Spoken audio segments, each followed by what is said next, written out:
বাজেটে আমরা বিভিন্ন ধরনের রেকর্ড করি, কিন্তু রেকর্ড তো আমাদের দরকার নেই। দামগুলো সীমিত মধ্যে রাখা যায় যেন আমরা আর কিছু করতে না পারি, কমসে কম খেয়ে বাঁচতে পারি। 1 কেজির জায়গায় 750 গ্রাম কিনতেছি, অর্থাৎ এইটাকে 750 গ্রামকে আমি 1 কেজি মনে করতেছি। বাজেট জিনিসটা আমাদের স্টুডেন্টদের কথা চিন্তা করে আমার মনে হয় রাখা উচিত।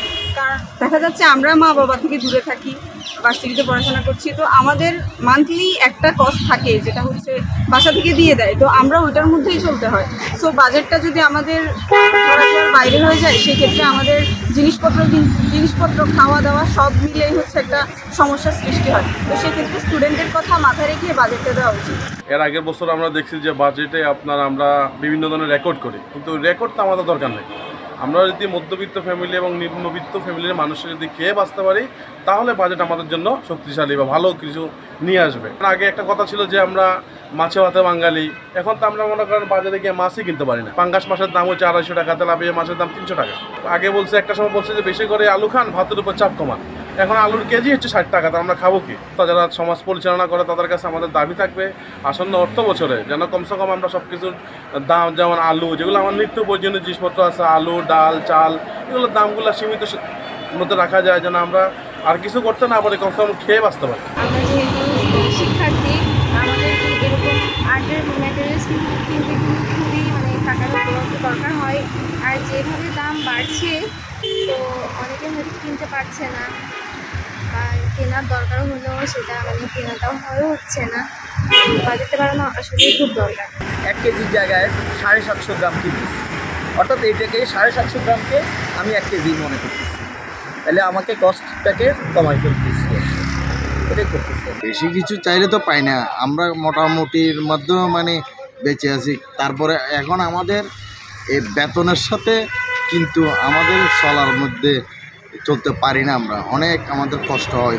8 লক্ষ কোটি টাকার বাজেট, এটা কত মিলিয়ন আর কত বিলিয়ন বাজেট দিয়ে আমরা কি করব? আমরা গরিব মানুষ, দিন আনি দিন খাই, আমরা খুব হিমশিম খাচ্ছি, হিমশিমের মধ্যে আছি, অনেক যন্ত্রণার মধ্যে আছি, কষ্টের মধ্যে আছি। আমাদের দিন চলে না। তেলের দাম বাড়তি, গ্যাসের দাম বাড়তি, কারেন্ট বিল বাড়তি, নিত্য প্রয়োজনীয় চাল ডাল মাছ তরকারি এগুলোর দাম বাড়তি, আমাদের মজুরিটা বাড়তি নাই। আমরা কিভাবে চলবো? এই বাজেটের ভিতরে আমাদের সবচেয়ে গুরুত্বপূর্ণ হলো আপনার খাদ্যদ্রব্য দ্রব্য মূল্যটা একটু যেন কমানো হয়। দিন দিন যেভাবে দ্রব্যমূল্য দাম বৃদ্ধি পাইতেছে, আমাদের সাধারণ মানুষের জন্য অনেক কষ্ট হয়ে যাচ্ছে। দ্রব্যমূল্য যদি আমাদের লিমিটের ভিতরে থাকে, তাহলে আমাদের সাধারণ মানুষের জন্য কেনাকাটা করতে সুবিধা হয়।